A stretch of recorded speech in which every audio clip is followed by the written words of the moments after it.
Good morning, everyone. Due to popular demand, I've gotten several requests to go over the panel, kind of like a review and why we have what we have in this Aztec. We have obviously a very modern and capable and advanced systems installed. So we'll talk about it. I'll start from the left. Everything is Garmin. First, we'll talk about it as a whole. Everything is Garmin except for the autopilot, which is a KFC 200, and the engine monitor, which is a JPI 960. We could have gone with a Garmin engine monitor, but we just like the JPI 960 a little better. I just like the way the main screen is laid out. It's more of just a preference than what I'm used to. And we have the KFC 200 because the Garmin autopilot isn't available yet. However, if you look on the website, the Garmin website, they are working on it and hopefully it'll be available soon.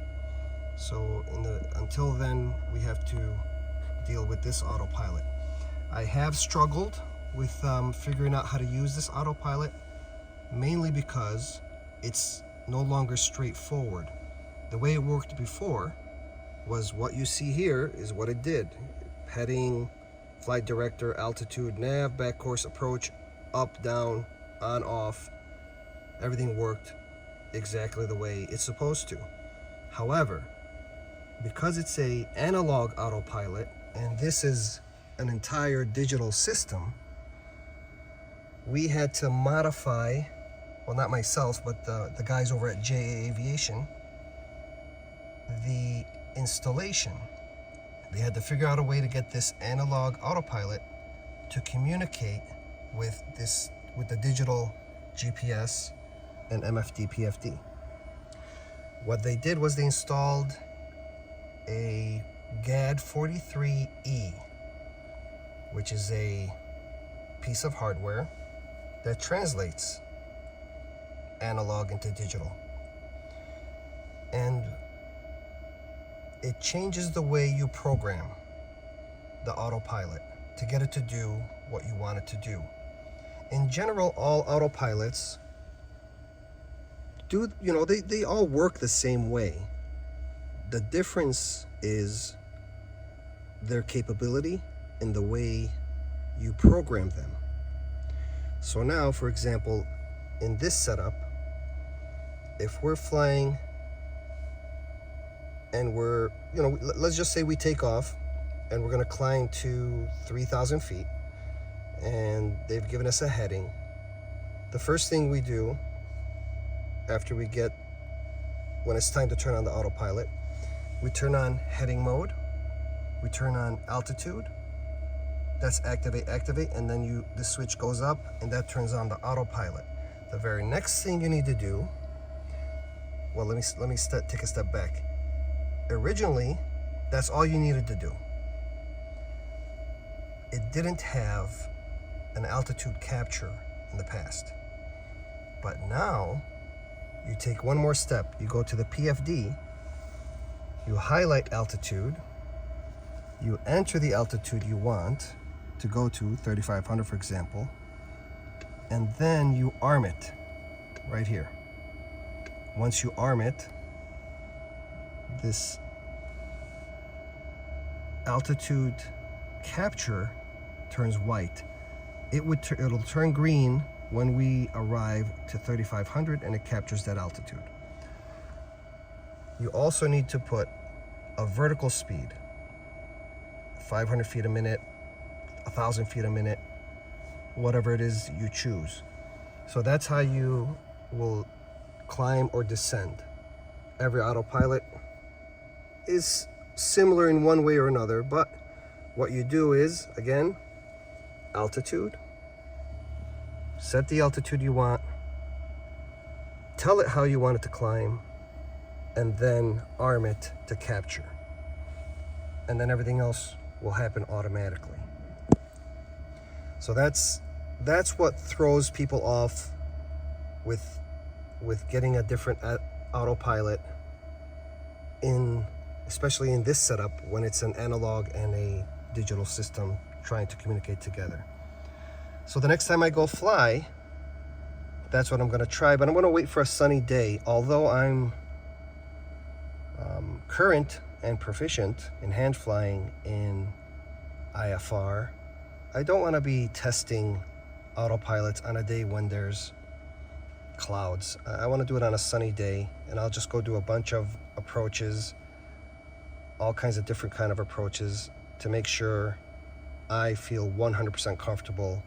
I don't like to be fumbling. I just like to do what needs to be done without any issues. All right, so now we'll go back to the review of what we have here. Starting from the left, we have this first button, and it's covered, and that's the Smart Glide button. The way the Smart Glide button works is you press it, and on the GPS system, when we're flying, there's a green circle around the image of the airplane, the little tiny airplane, and that is our glide circle. In one of the videos I did in the past, when I was circling Morris, Illinois, you could see the glide circle, and it showed some chevrons directing us towards the airport. In this case, if this was a single engine airplane, when you have an engine failure, you would press the Smart Glide button. The airplane will automatically trigger the autopilot to find the nearest airport using the GPS system, and then the airplane will start going towards that airport. In a twin engine airplane, we really don't need to do that unless you have a dual engine problem, a dual engine failure, which is, rare. But should that happen, then that's when the use of this Smart Glide button will become like a single engine airplane. You press the Smart Glide button, you let the autopilot start flying the airplane towards the nearest airport, and then you can focus your attention, or some of your attention, on troubleshooting. Maybe you ran out of fuel in one of the tanks, and all you have to do is switch the fuel tanks. Maybe you bumped one of the buttons. Maybe there's so many things that could have happened. You go through your troubleshooting. Maybe you get the engine started again. Maybe you don't. In the meantime, you're already traveling towards the nearest airport, and that's what that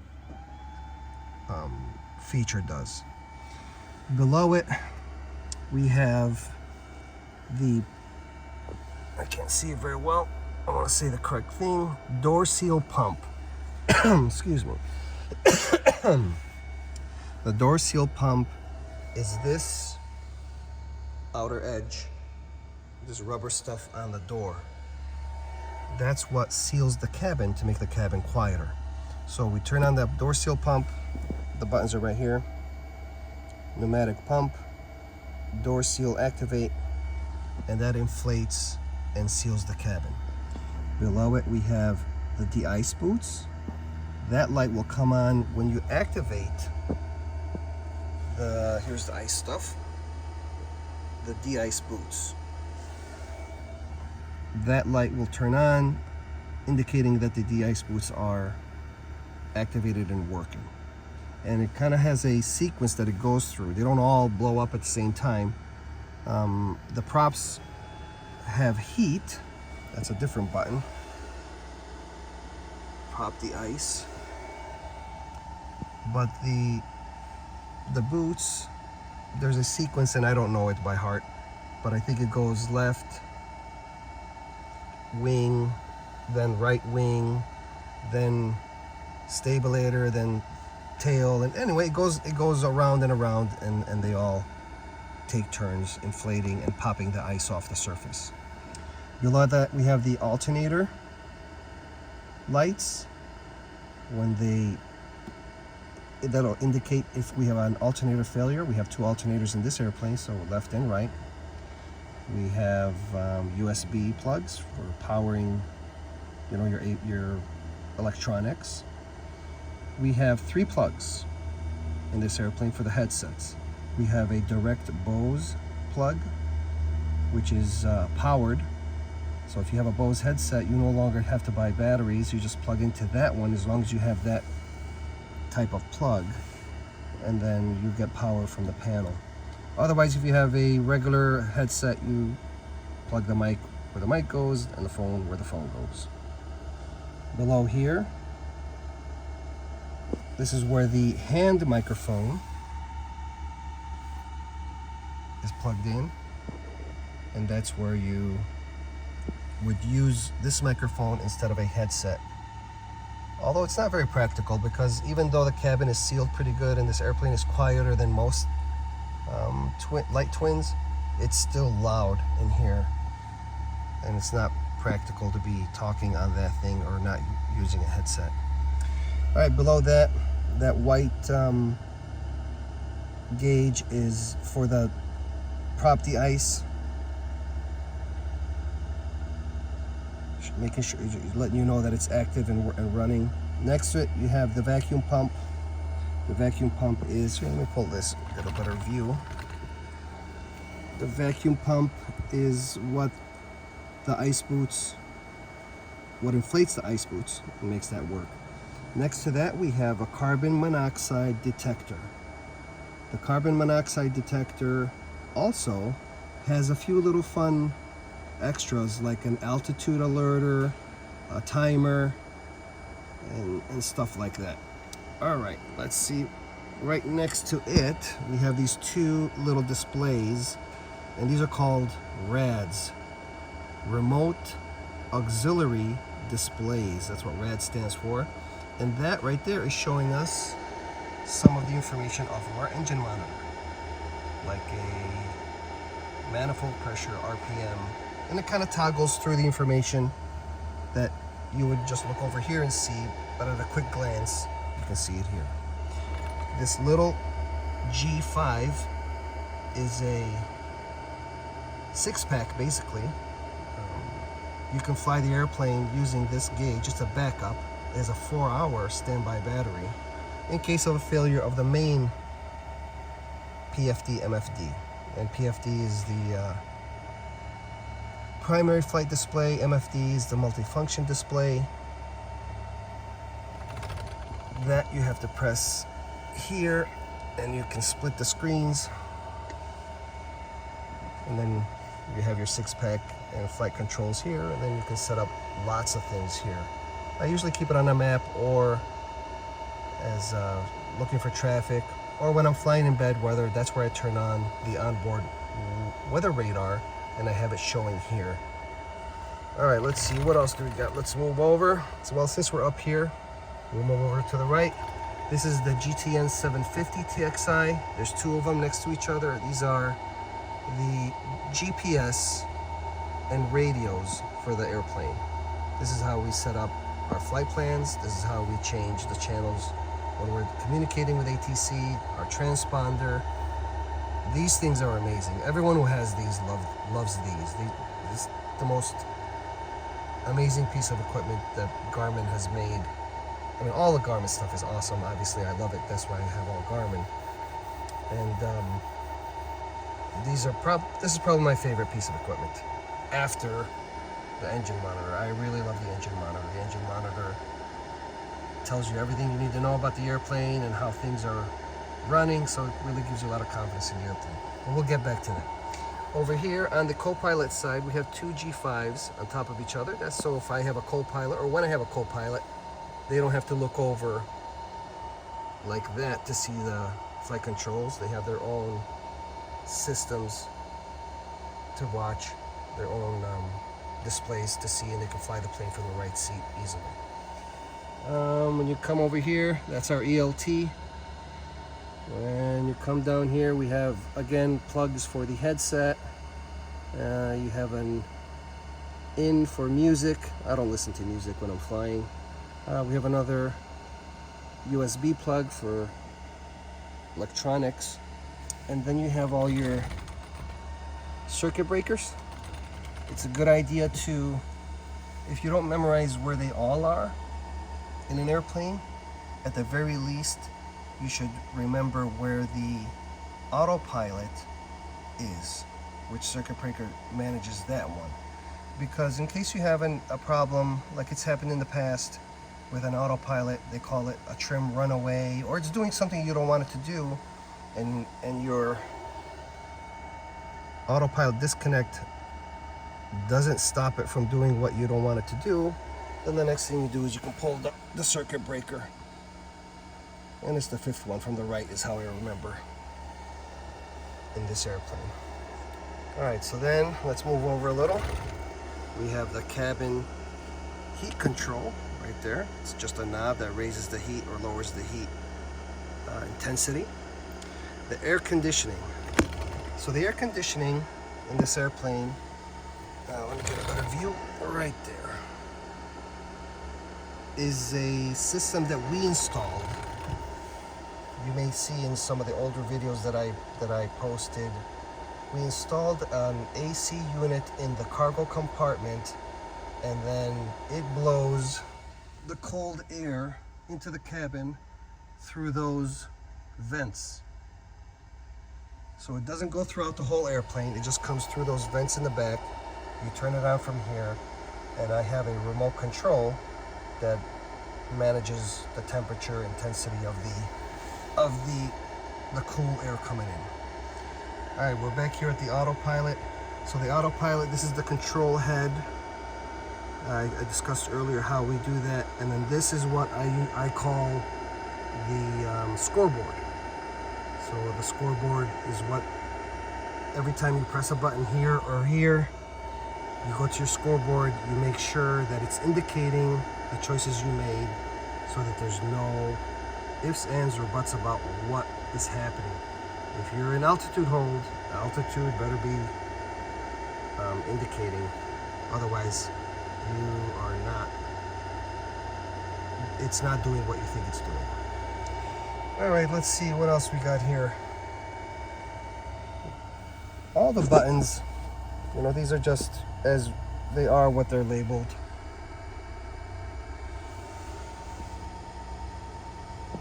One unique thing we have in this airplane that not many airplanes have is an emergency avionics button right there. That's like a secondary system. If the avionics, the main fail, we turn on the backups.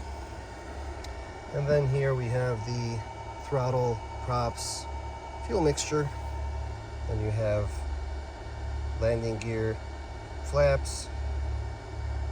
This one's the landing gear right here. These are the indicator lights. This is the flaps. This is the gauge. You have these knobs for alternate air. You have a hand pump, manually allows you to lower the gear or the flaps.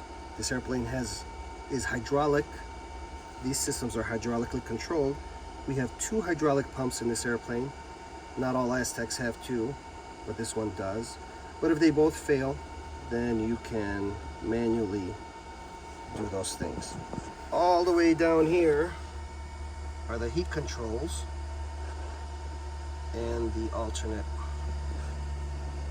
static source. It's kind of hard to see that stuff when you're sitting up in your pilot seat, but you get used to where they are. Cold air and the outside air comes in from into the cabin. All right, let's come back up here.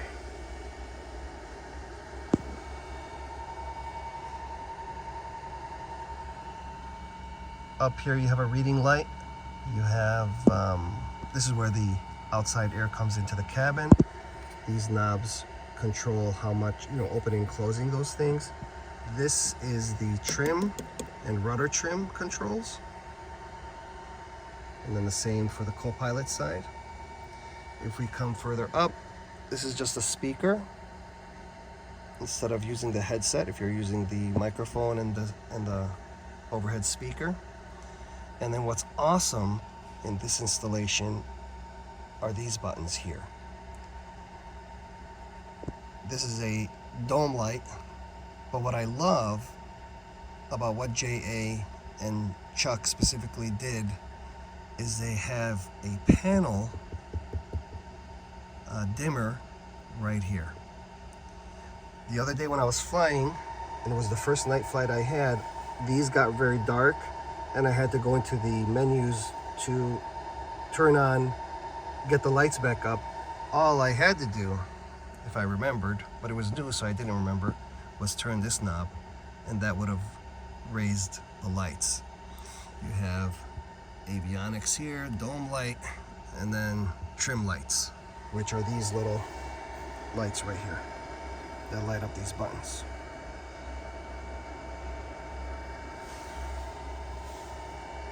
I love that they use these white covers for the toggle switches. They reflect the light very well, and you can see everything easily at night. Oh, there's one thing here I forgot to show. We have the magnetos. Move that. There you go. Each engine has two, left mags, right mags, and then the starter. It's a push start, so the start button is in the middle. You bring it to the left for the left engine, you push it to the right to start the right engine.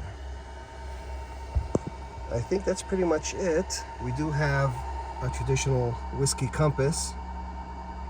It's really not needed in this airplane because of all the avionics we have, but I think it looks nice there, and it's a good little backup to have.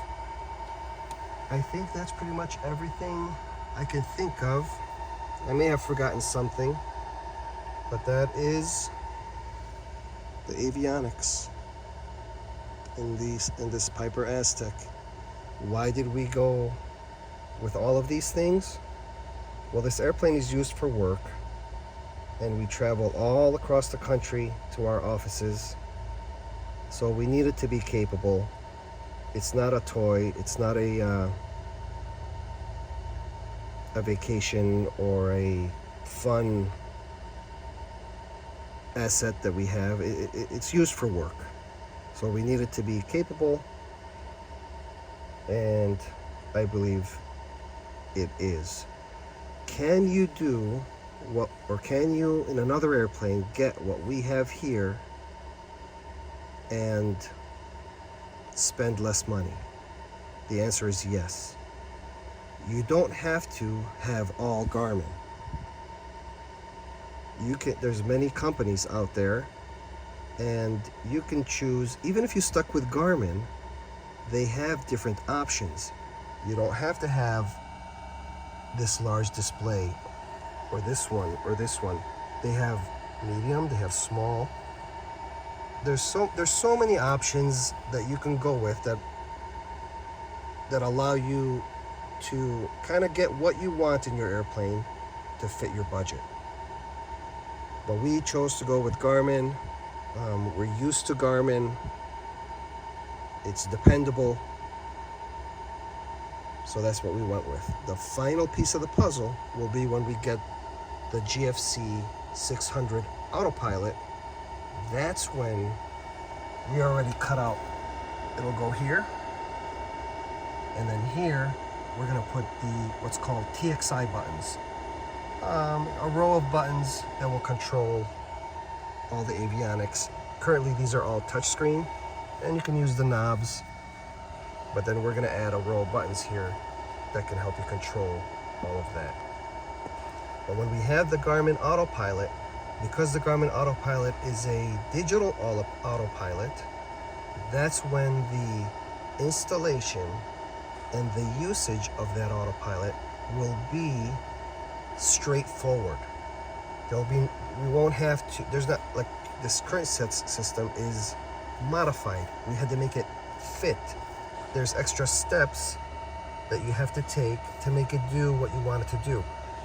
But when it's going to be a Garmin autopilot there, it'll just be straightforward. You want to climb, there's a button. Altitude, heading, nav, everything will be managed right on the autopilot head, and everything will indicate there, just like the other airplanes that have Garmin. So I'm really looking forward to that day, hopefully sooner than late, rather than later. But until then, we will use this very capable analog autopilot to get us where we need to go. All right, the next video hopefully will be with me flying the airplane and doing a proficiency, an avionics proficiency flight, once I feel comfortable that everything is working the way I want it to work and everything does what I think it does in the way that I program it, then the next thing will be to go up on a day where it's IFR. I'll take a safety pilot with me and we'll shoot a bunch of approaches and we'll be good to go. All right, thank you for watching the video. If you have any questions, please post them and I'll answer whatever I can. And if you're enjoying these videos, please think about subscribing to the channel. It helps me grow the channel. And if you like the video, you press like, the YouTube algorithm will show it to more people, which helps me out as well. Thank you again and have a great day. Goodbye.